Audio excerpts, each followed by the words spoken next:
Assalamualaikum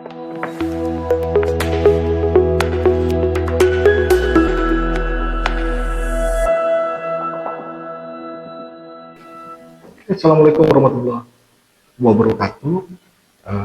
Saya Rizal Prayudi, dosen Prodi Teknologi Informasi di Universitas Winasarana Informatika. Saya mengampu mata kuliah Bahasa Indonesia dengan bobot 2 SKS, 16 kali pertemuan tatap muka. Materi yang dipelajari dalam mata kuliah Bahasa Indonesia, kalimat efektif, paragraf, jenis kalimat, jenis tulisan, karya ilmiah, dan presentasi ilmiah. Capaian pembelajaran mata kuliah Bahasa Indonesia ini mendukung capaian program studi dalam membentuk mahasiswa yang profesional, berintegritas, mampu bekerja secara mandiri, serta memiliki kemampuan komunikasi profesional. Strategi pembelajaran, ceramah interaktif, tanya jawab, studi kasus, project based learning, diskusi kelas, dan asesmen formatif. Media pembelajaran menggunakan PowerPoint dan LMS Universitas Winasarana Informatika. Harapan pembelajaran setelah mengikuti mata kuliah Bahasa Indonesia, mahasiswa dapat menulis, menyusun laporan ilmiah, dan juga berkomunikasi secara profesional.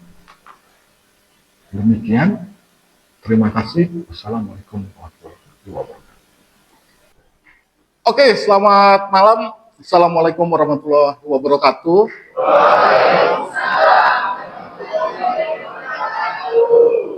Kita berada di pertemuan 4 mata kuliah Bahasa Indonesia. Nah, sebelum dimulai, isi presensi dulu ya di MyBase. Sudah semua? Sudah. Masuk semua kan hari ini? Ada yang enggak nih? Yakin masuk semua? Yakin. Nah, nanti yang tidak masuk dapat sanksi pastinya. Oke, mata kuliah Bahasa Indonesia di pertemuan keempat di Prodi Teknologi Informasi. Nah, topik kali ini kalimat dan kalimat efektif. Bisa bikin kalimat atau bisa buat kalimat? Bisa. Tapi masalahnya efektif atau tidak. Itu yang jadi penilaian. Ini capaian pembelajarannya, ya pastinya untuk teknologi informasi, ya nanti bisa menggunakan bahasa yang efektif dalam semua bidang. Nah, belajarnya pasti seperti ini, menjelaskan pengertian kalimat. Kalimat itu harus jelas, kalau buat kalimat semuanya bisa buat, tapi jelas atau tidak. Kemudian menjelaskan pengertian kalimat efektif. Nah, kalimat efektif ada unsurnya, ada banyak. Mengidentifikasi syarat kalimat efektif, apa saja syaratnya, dan memperbaiki kalimat tidak efektif. Dan yang kelima, menerapkan kalimat efektif dalam komunikasi teknis. Komunikasi teknis itu bisa membuat laporan, karya ilmiah, dan mengapa materi ini penting? Nah, dalam dunia kerja, dokumentasi sistem itu disampaikan juga dengan bahasa, dengan kalimat yang baik. Kalau kalimatnya tidak baik, ya pastinya sulit dipahami oleh rekan kerja. Laporan proyek, panduan penggunaan, dan artikel ilmiah. Nah, ini referensi pembelajaran. Kita gunakan referensi 5 tahun terakhir. Ada dari Badan Pengembangan dan Pembinaan Bahasa, yang dulunya disebut Badan Bahasa, kemudian ada Kementerian Pendidikan mengenai kurikulum, kemudian Bahasa Indonesia untuk Perguruan Tinggi, dan terakhir ya penelitian saya, karena sebagai dosen juga harus ada kontribusinya untuk ilmu pengetahuan. Nah, ini ada 2 kalimat sebelum masuk ke kalimat efektif ya. Yang pertama dan yang kedua, mana yang lebih efektif? Ini lebih ya, berarti bisa saja 2 kalimat ini efektif, Tapi di sini pertanyaannya lebih efektif. Bagaimana? Yang mana? Nomor 2. Alasannya? Lebih ringkas. Nah, alasannya lebih ringkas. Tim dilihat secara visual ya lebih ringkas, lebih pendek. Tapi tidak selamanya juga yang pendek itu efektif. Kadang informasinya juga menjadi tidak jelas. Oke, kalau melihat kalimat efektif, yang pertama itu lihat kesatuan gagasannya dulu. Ada subjek dan predikatnya tidak.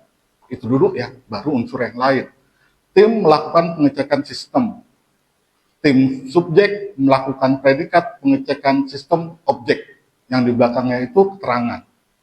Secara struktur ini baik. Yang nomor 1 atau yang di sebelah kiri, dilakukan predikat proses pengecekan subjek terhadap sistem keterangan sehingga itu konjungsinya nantinya dapat diketahui berbagai macam permasalahan yang terjadi. Nah, ini tidak jelas yang di belakangnya. Masalahnya di situ. Oke. Pengertian kalimat, ya ini kalau kalimat apa kan gitu. Yang disebut kalimat itu kata mahasiswa diawali huruf kapital dan diakhiri titik. Benar seperti itu. Kata teman-temannya di kelas lain seperti itu. Tapi di pertanyaan bukan hanya diakhiri titik, bisa saja tanda seru atau tanda tanya. Tapi tanda seru dan tanda tanya juga mengandung titik gitu. Nah, dalam kalimat berita itu harus ada unsur subjek dan predikat. Nah, masalahnya kalau mahasiswa ditanya apa subjek, apa predikat, subjek itu sering disebut sebagai pelaku. Tidak selamanya subjek itu pelaku. Jalan licin berbahaya. Jalan licin subjek, berbahaya predikat. Jalan licin bukan pelakunya dong. Jadi yang disebut subjek itu pokok pembicaraan. Sedangkan predikat itu bagian yang menjelaskan pokok pembicaraannya itu. Nah, kalau kalimatnya seperti ini, bisa lebih dari 2. Ada predikat, ada lagi. Objek, ada keterangan, dan ada pelengkap. Server mengalami gangguan. Server subjek mengalami predikat, gangguan objek. Mahasiswa mampu menyusun model proses bisnis. Mahasiswa subjek mampu menyusun model proses bisnisnya objek. Atau digital. Google subjek menyediakan predikat, akun pembelajaran digital dari Google Classroom, keterangan unsur seperti itu. Predikat. Kalau dulu di sekolah kan polanya harus SPOK ya, tidak harus. Bisa saja subjek predikat saja, tidak harus ada objek dan keterangan. Makanya ada unsur utama subjek dan predikat. Ada apa dan mengapa. Nah ya. Komunikasi, membuat kalimat, cerita, tapi temannya tidak paham. Hah? Apa sih gitu kan? Itu paham. Nah, contoh di sini proses instalasi aplikasi oleh teknisi. Paham Pak? Bukan dilakukan proses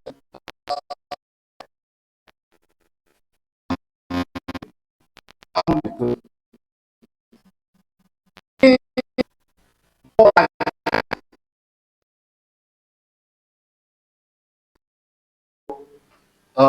Subjek, teknisinya objek. Nah, pola seperti itu pola yang tidak berteriman. Kenapa? Karena kalau objek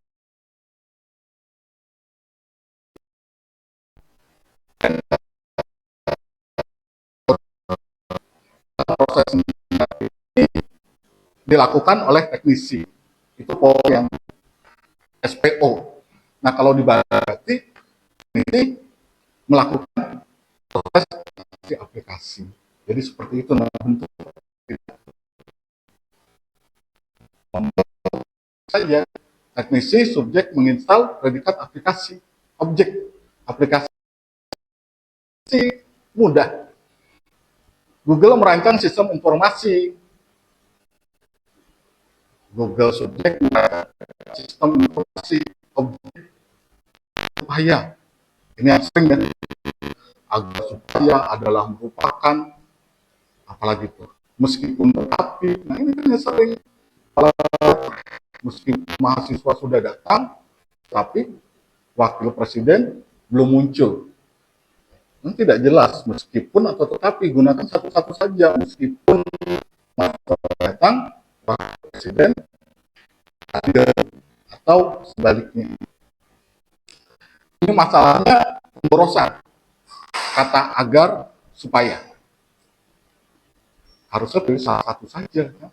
Ini sering dilakukan oleh ya bukan mahasiswa saja, pejabat juga kadang menggunakan kata-kata seperti ini, agar, supaya.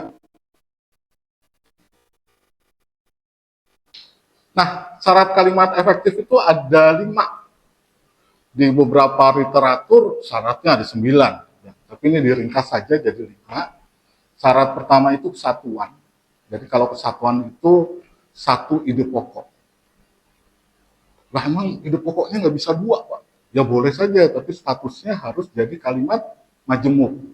Kalau kalimat tunggal itu satu ide pokok, kalimat majemuk berarti lebih dari satu ide pokok. Kemudian kepaduan. Kepaduan itu unsur antar kata dalam kalimat itu mesra. Mahasiswa senang tuh kata mesra. Unsurnya itu harus saling berkaitan. Kehematan itu tidak menggunakan kata yang berlebihan atau secukupnya, sama seperti contoh di awal. Panjangan, Pak. Oke. Itu berarti hemat. Kemudian ketepatan, ini masalah diksi atau pilihan kata. Jadi mahasiswa itu kadang menggunakan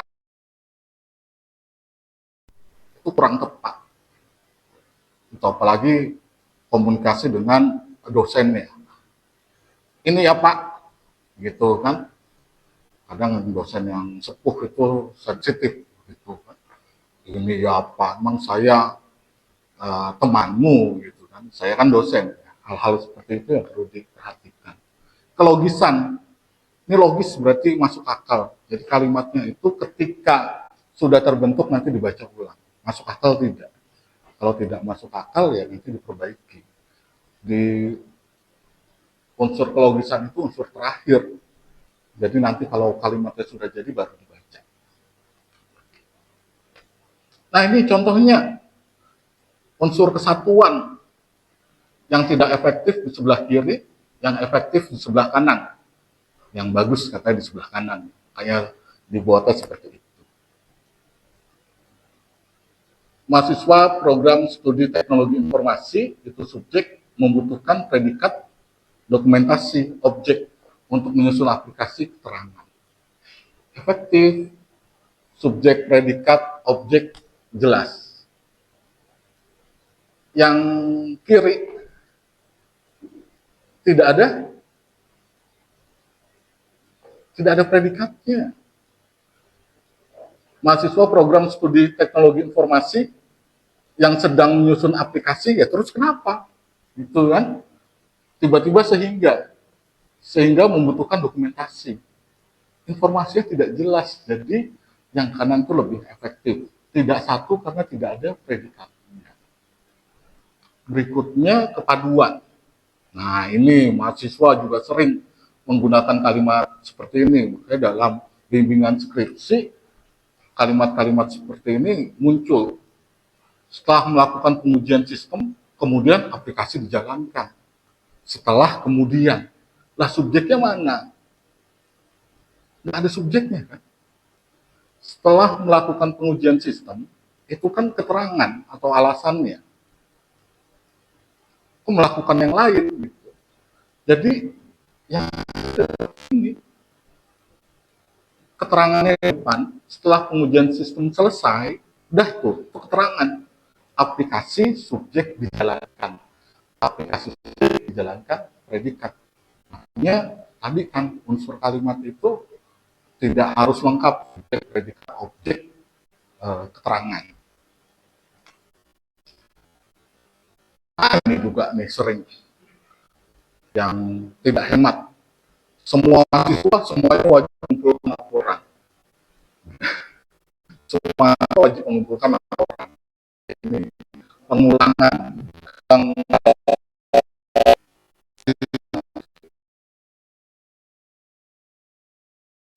uh, ulang Pak, masalah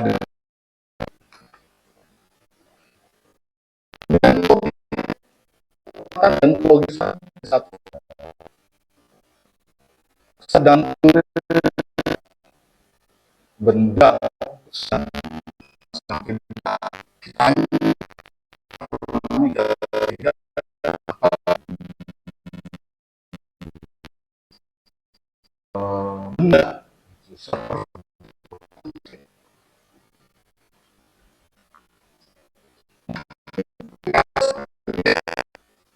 kesatuan gagasan berarti gagasannya satu aja, subjeknya jelas, predikatnya jelas. Kepaduan hubungan antar kata. Jadi yang polanya tadi ada subjek, predikat, objek. Jangan sampai predikat, subjek, kemudian objek. Itu tidak padu. Kehematan agar supaya, apalagi tadi, selain agar supaya, yang meskipun, namun, itu juga dihindari. Ketepatan, ya diksinya tepat, bisa menggambarkan situasi. Kelogisan, ya mudah dipahami. Nah, ini ada studi kasus, ini kalimat yang dihasilkan mahasiswa berdasarkan hasil penelitian yang telah dilakukan sebelumnya, maka dapat diketahui bahwa sistem memiliki beberapa kekurangan sehingga perlu dilakukan perbaikan. Nah, pertanyaannya ada 3. Apakah sudah efektif? Apa yang perlu diperbaiki? Kemudian syarat apa yang terpenuhi? Oke, siapa nih yang mau jawab? Oke?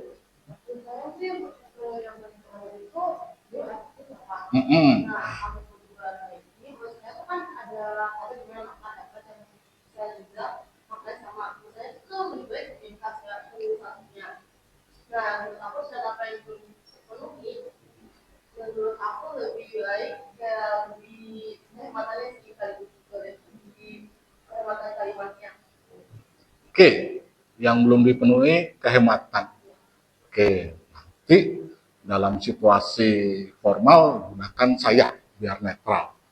Aku itu untuk situasi yang lebih akrab saja. Oke, jadi apakah sudah efektif? Jawabannya belum. Ini ada kata maka. Berdasarkan hasil penelitian yang telah dilakukan sebelumnya, ini kan keterangan. Kalau keterangan itu jangan maka. Kalau maka itu harus ada induk kalimatnya di depan. Kan? Kalau maka, makanya kalimat jika maka itu salah. Tapi logika matematika seperti itu. Jika X maka Y, ya kan? Gitu. Tapi logikanya jika itu kan sebelum, maka itu setelah. Jadi kalau kalimatnya seperti ini ya juga salah. Depannya keterangan maksud maka. Maka itu kan akibat atau pengakibatan. Letaknya dia harus di belakang. Dan depannya itu harus ada induk kalimat. Benar tadi ada unsur yang tidak hemat juga. Banyak kata yang harus dihilangkan. Jadi seperti ini ya. Kalimatnya terlalu panjang. Jadi mengapa lebih baik ini? Ringkas, jelas, logis, tidak bertele-tele. Hasil penelitian subjek menunjukkan predikat bahwa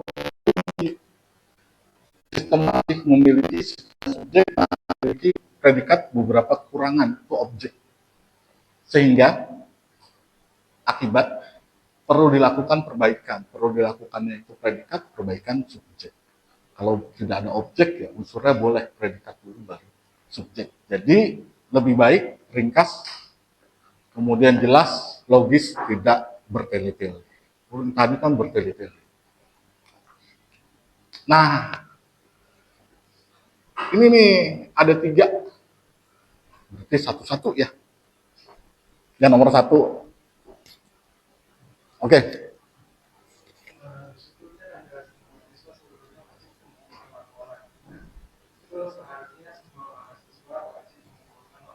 Ya, ini kehematan pastinya. Semua mahasiswa subjek wajib mengumpulkan predikat laporan. Jadi hilangkan seluruhnya. Jadi kalimatnya menjadi lebih hemat. Yang kedua, yang nomor 2 dilakukan proses instalasi aplikasi oleh teknisi. Kalimat yang efektif adalah teknisi melakukan instalasi. Ya. Jadi yang tadi kan ini jangan sampai ada predikat, subjek, kemudian ada objek yang muncul di belakang. Itu polanya tidak efektif. Jadi proses instalasi aplikasi itu subjek dilakukan, predikat oleh teknisi itu jadi objek. Yang 3,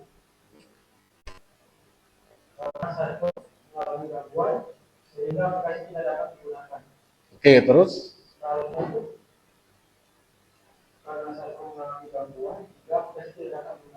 karena server mengalami gangguan itu sebagai anak kalimat atau keterangan itu koma saja, jadi sehingganya itu dihilangkan karena tidak mungkin ya ada dua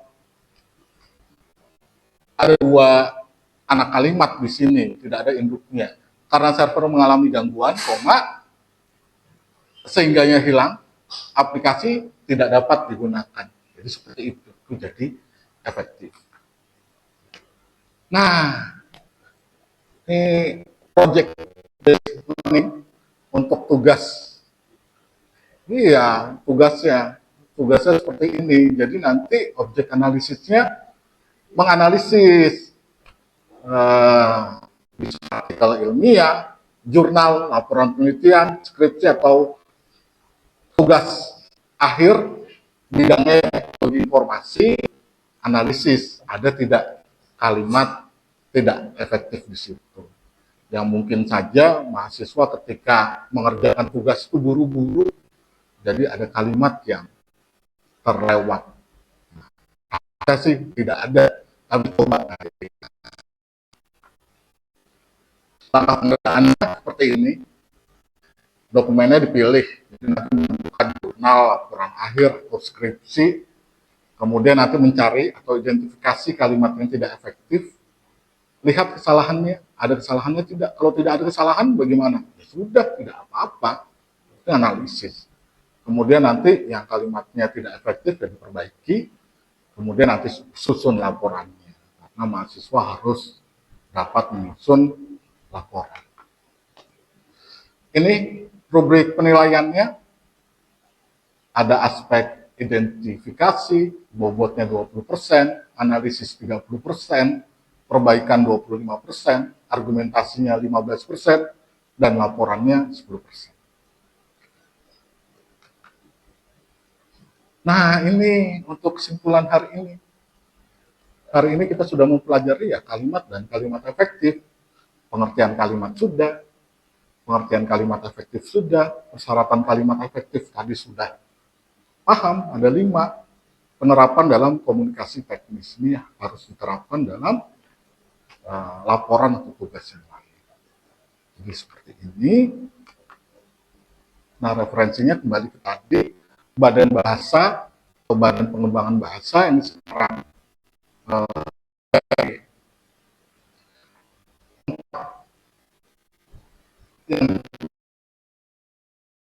Bahasa Indonesia sekarang sudah edisi 5, nanti coba unduh di laman Badan Pengembangan dan Pembinaan Bahasa, itu yang jadi panduan. Kemudian dari Kementerian Pendidikan, Bahasa Indonesia di Perguruan Tinggi, dan penelitian saya nanti coba dibaca. Oke, demikian materi hari ini. Ada pertanyaan? Sudah jelas ya? Sudah ya? Sudah aman. Terima kasih atas perhatian. Semoga paham. Kalau tidak paham, belajar lagi. Atau nanti minggu depan kita ulang lagi. Tidak paham, saya beri tugas ya, minggu depan. Oke, saya tutup. Selamat malam. Assalamualaikum.